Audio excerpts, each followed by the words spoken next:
And I'm here to show you how to get your commercial driver's license here in California. But this is using a car opposed to a regular commercial vehicle like a truck or anything like that.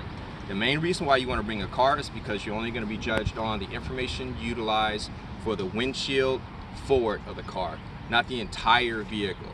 If you use a truck or something like that, then you have to have knowledge of the air brakes, how the cab is set on the frame of the vehicle, things of that nature. So when you use a car, you're typically omitting all of that grading on the test, and then you see where they cross out all that information where you don't have to use it.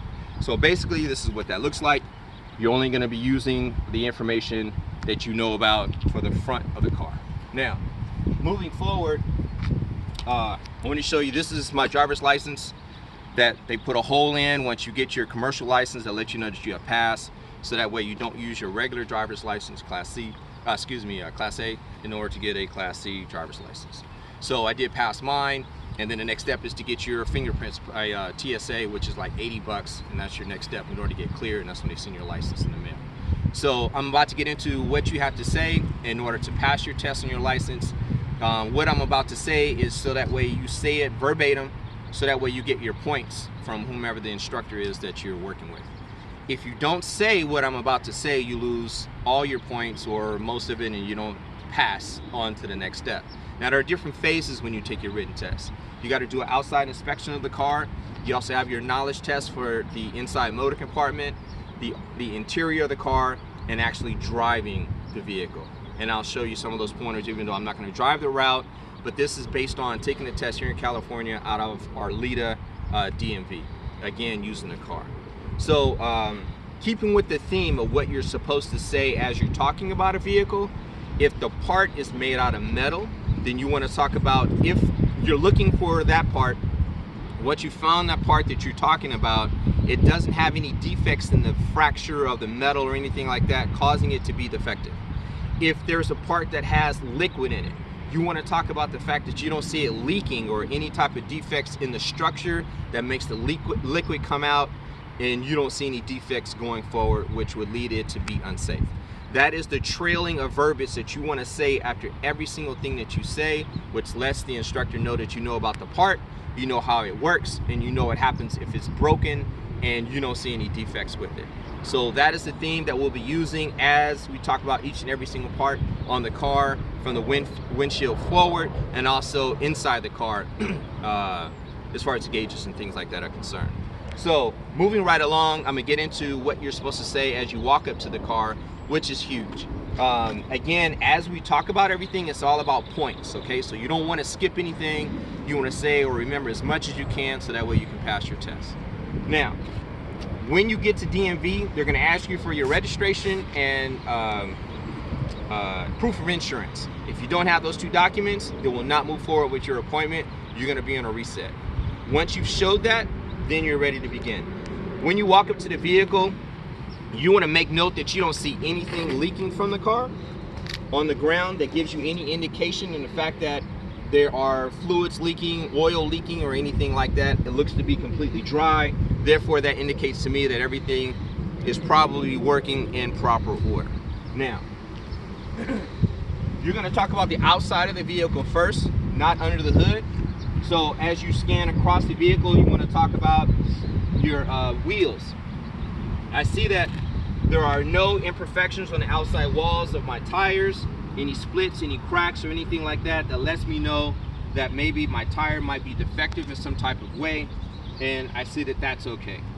Your tread depth on the tire needs to be no less than 432. Now, these details here you can actually write down and have written in front of you on a cheat sheet. I think there is a sheet in the back of the training manual that you can tear out and write some of these details down so you don't forget, and they don't hold that against you if you pull that out in front of them to look at as you talk about that. But 432 is the fraction that you want to know about as far as your tread depth, okay? And it's different from the rear. Nextly, the wheel itself. I don't see any fracture on my wheel itself that lets me think that maybe it might be cracked and therefore collapse or be a problem as I'm driving. All my lug nuts, and as you notice, I'm touching everything. All my lug nuts feel to be tight.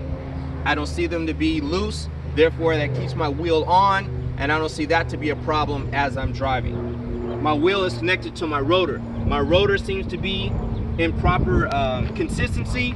I don't see any cracks inside my rotor to make me think that when I apply my brakes, they might not work, and then I can have a problem. My rotor is brought to a stop by my caliper. My calipers look to be in proper placement.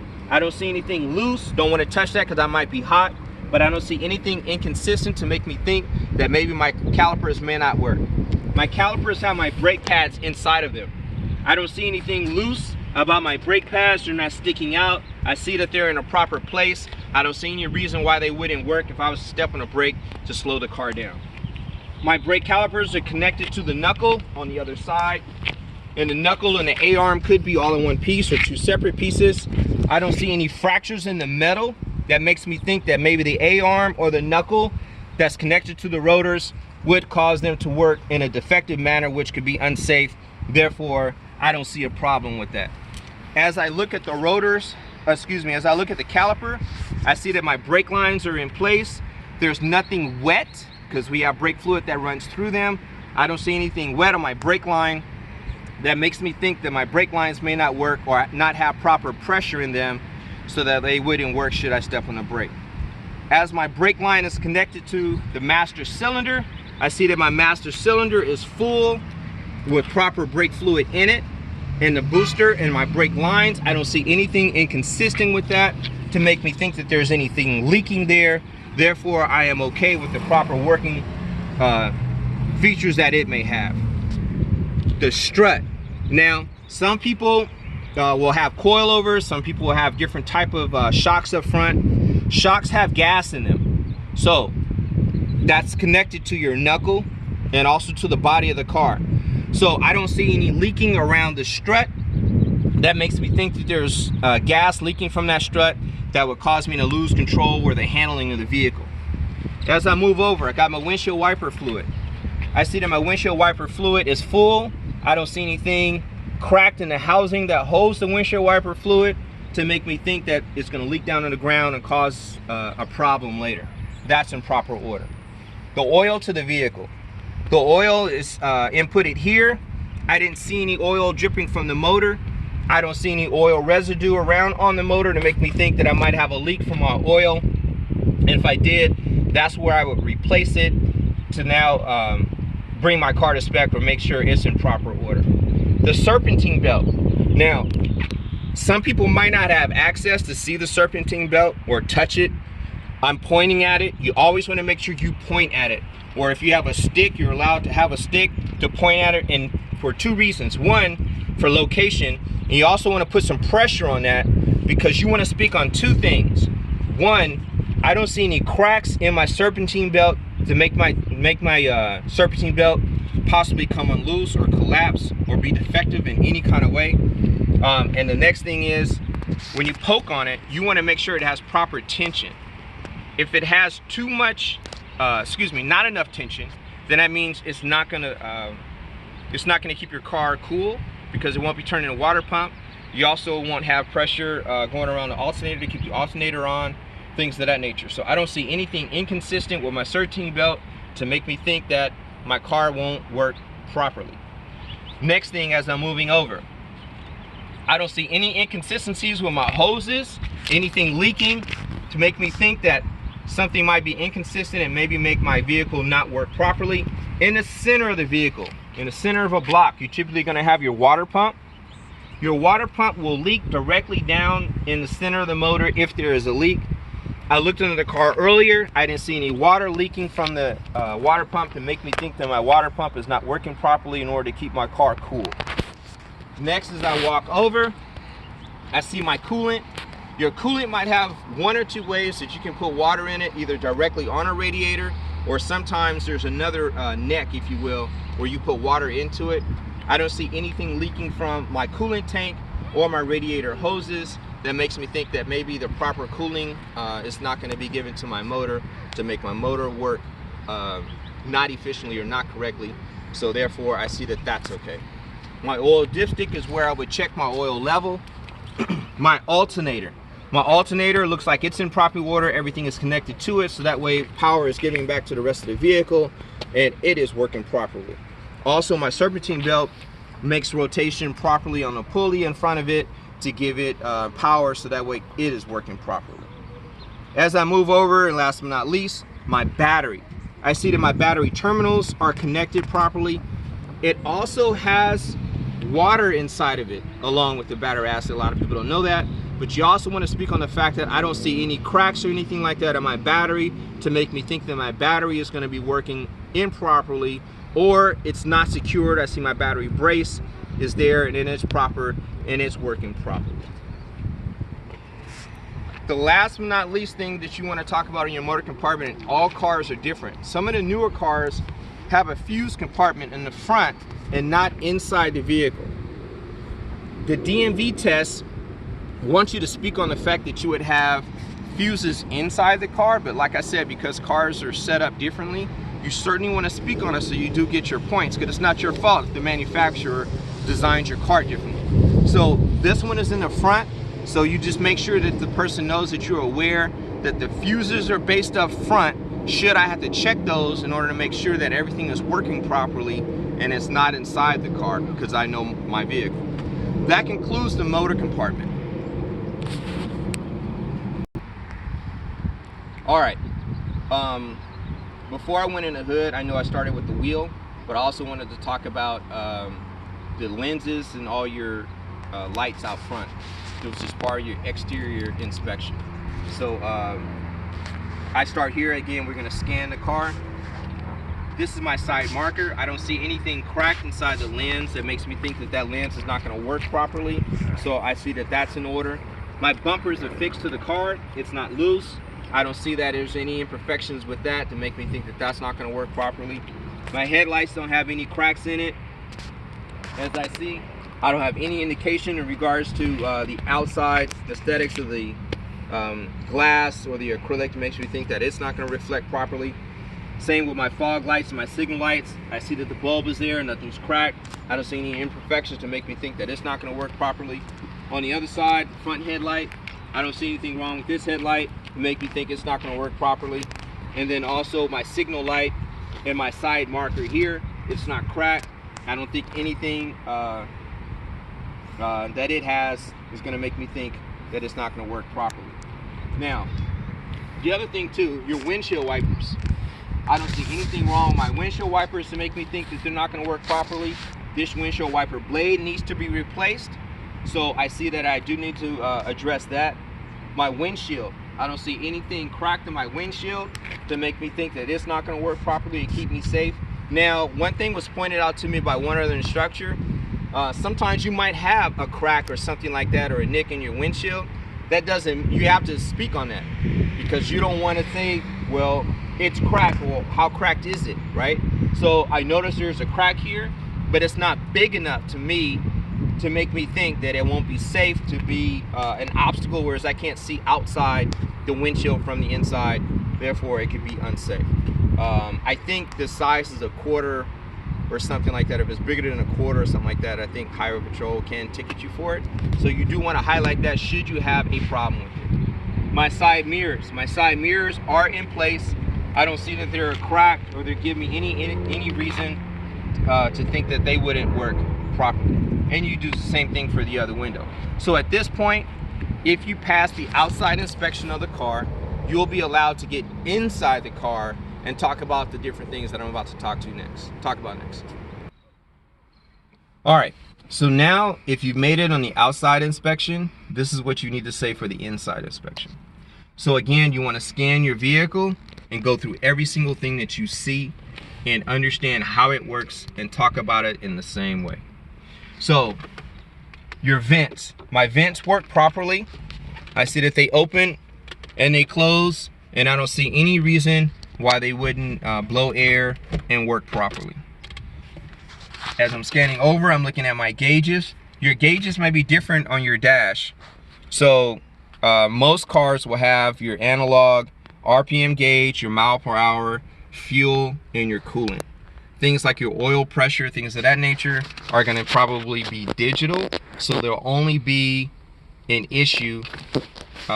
Excuse me, they only have a light if there's an issue. So other than that, they're going to be dormant and not there. But you at least want to speak on it, because those are the most pertinent gauges of any vehicle. Should they go bad, then there's going to be something catastrophic to follow behind it. So as I go over, I see that my RPM gauge is working properly. Excuse me, before I do that, you want to start the car, because I remember I did that. So when I start the car, I noticed that my RPM gauge was working properly. I don't see any inconsistent with that. And then also my fuel gauge is working properly. I see that my cool gauge is showing that I'm in the middle. If the gauge read that it was going to be high, then it would show that it would be a defect with the motor, and it could seize, which I can lose steering, things of that nature, so I would have to address that. Now, oil pressure gauge is not on here. Again, with this car, it's a newer car, so you don't have an analog gauge. And so should your oil pressure drop, then that means you don't have any oil, which is a huge indication that you must stop your vehicle because it could be unsafe. Next, windshield wipers. You want to show that you can turn your windshield wipers on. My windshield wipers work, and then I have something else on front of the windshield, so I didn't squirt the windshield wiper fluid, but I made my windshield wipers work. Your steering wheel. Now, this one is something you want to check when it's off. Our steering is not going to be working. You want to make sure that you don't have too much play on your steering wheel, therefore would lead to make you think that you would lose control of the vehicle. So it feels that everything is in place, and I don't see any reason why my steering wheel wouldn't work while I'm driving the vehicle. My horn. You want to talk about your horn, press the horn, and you let them know that yes, my horn does work, and that's it on your steering wheel and this assembly. Next thing, once you turn the motor on, you talk about your hazard lights. The hazard lights are based here. When I press the button, I see that they work. We checked them earlier because that's something that they would have checked before they even started your test, so that way that they know that they work. But that's where I turn it on, and I see that they are in proper order. Air conditioning. My AC is on as I turn it up, and you want to turn it on. You want to turn it on so that way they know that the AC works. And then your heat. I turn my heat on, and you turn it all the way up, even though it's going to get hot right away. And you let them know that it works as well. Next, your emergency brake. Now, this is a stick. This is my emergency brake. I want to make sure that I let them know that it works. I see my brake indicator on my dash shows me that the brake is actually on. So I'm in first gear. I'm gonna step on the clutch. On the gas. Come off the clutch. I see that we did not move. That lets me know that the emergency brake does in fact work. Now, you want to check your actual brake. Now, I'm gonna pump my brake several times. You want to pump your brake at least 4 to 5 times. I noticed that the brake pedal does not go all the way down to the floor of the car. If it did, that would leave an indication to let me know that there's not enough brake fluid or no brake fluid or no brake pressure in my brake line to allow the brakes to work and stop the vehicle. If that were to happen, it would be unsafe, and I knew to fix it before we got started. So these are all the things that, oh, and also your mirrors. I see that my mirrors are in place, they are working. I don't see any imperfections to make me think that my mirrors don't work. I have a small imperfection outside on the housing of it, but that doesn't obstruct anything that has to do with the mirror itself for me to be able to see behind myself. That's last but not least. So in your commercial vehicle, or based on the code, you're supposed to have a fire extinguisher, road flares, and your triangle reflectors. Now, when you mention your fire extinguisher, you want to talk about, I don't have a fire extinguisher in here, which I said that I didn't, but I acknowledge the fact that I would have to look for it. And I also want to make sure that it's charged. Make sure that the arrow is in the green. So those are the 2 things for your fire extinguisher. Make sure you have it, and make sure that it's actually in a functional order, in the fact that it's charged. Your road flares and your reflectors. And again, the detail about your fuses.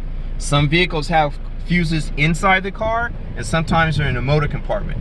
So you want to highlight the fact that you're aware of where it is, either inside the car or inside the motor compartment. That basically, your seatbelt. My seatbelt is in working order. When I step on the brake, it stops. I can see that it's solid. I don't see any imperfections in my seatbelt to make me think that my seatbelt is not going to work. Therefore, I feel confident that I can operate my vehicle safely. Basically, like I said, that's the exchange and the verbiage that you want to have as you're talking about every single thing in the car. Just to go over one more time really quick, check your horn, hit the horn, make sure you hit the horn. You get points off if you just talk about it and don't hit it. Make sure you operate your windshield wipers. You go over your gauges. Turn your heat and air on. I know it may be hot, I know it may be cold that day. You have to turn them on. Your emergency brake. Make sure you step on the gas. Make sure you show them that the emergency brake is holding the car in place. And then as far as your regular brake, make sure you pump the brake 4 to 5 times. Talk about what you're doing and let them know why you're doing it. And if in fact your brake didn't work, how it would go down to the floor. That concludes the inside. If you pass the outside inspection and the inside knowledge of your car, the next step is driving your vehicle. That's really quick and easy. Now, when you leave and pull away, you're gonna be driving at 15 miles an hour. You're gonna drive at 15 miles an hour because that's the speed limit. Also, there are speed bumps in front of the DMV leading out to the major street. It's nothing other than just really changing lanes, asking you to change lanes. What you're gonna do is look in your mirrors, always look in your mirrors every 3 seconds. Move your head, don't just look straight ahead, because you're in your commercial vehicle, you always wanna be moving your head and checking your mirrors so that way you're safe and you know where you are in traffic at all times. As you're driving, you look over to change your lanes. If you have a hazmat endorsement, the main thing when you're driving the vehicle on the road test is that they're gonna take you by the railroad tracks. On the railroad tracks, you wanna make sure that you stop before you cross those railroad tracks. Think like 15 feet. There's no margin, there's nowhere to pull over. So you're gonna have to stop traffic. It is what it is because you're taking your license.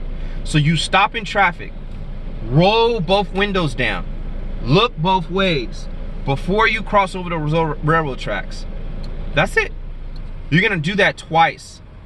The other thing that they're looking for, they're gonna take you on the freeway. When you get on the freeway, they're gonna ask you to change lanes once you get on it. Make sure you stay in each lane 2 to 3 seconds each. Otherwise, it's unsafe lane change. Don't just go all the way across the freeway. You stay in lane, look for the next lane change, make that move, and you're gonna do it 3 times. The other thing that they're looking forward to and catching you up on when you're on the freeway is your freeway overpass signage. The first one, if you're going out of Arleta, is 15 feet, and you make note of that. This bridge is 15 feet because everybody has a different height requirement on their truck. So you wanna make sure you don't hit the top. The first one is 15 feet. The next one, after you get off the freeway, because they're gonna ask for you to get on it again, right when you get on the on-ramp, is 15 feet 6 inches. And so is the next one right after you get on the freeway. It's 15 feet 6 inches. So you wanna speak on that so that way you know that you fit under the underpass with the truck that you're driving or whatever commercial vehicle you're driving.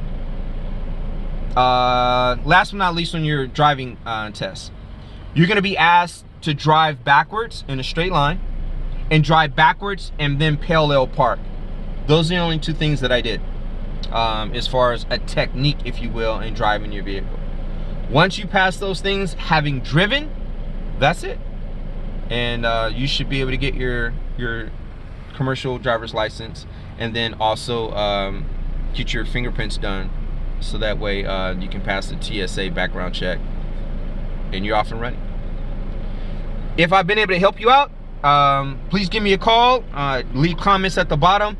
I'm also your neighborhood real estate agent as well, so if I can help you and support you in any endeavors that you are, if you're looking to get a promotion and everything looks well for you, I wish you guys the best. Please give me a call. I'd like to help you out that way too.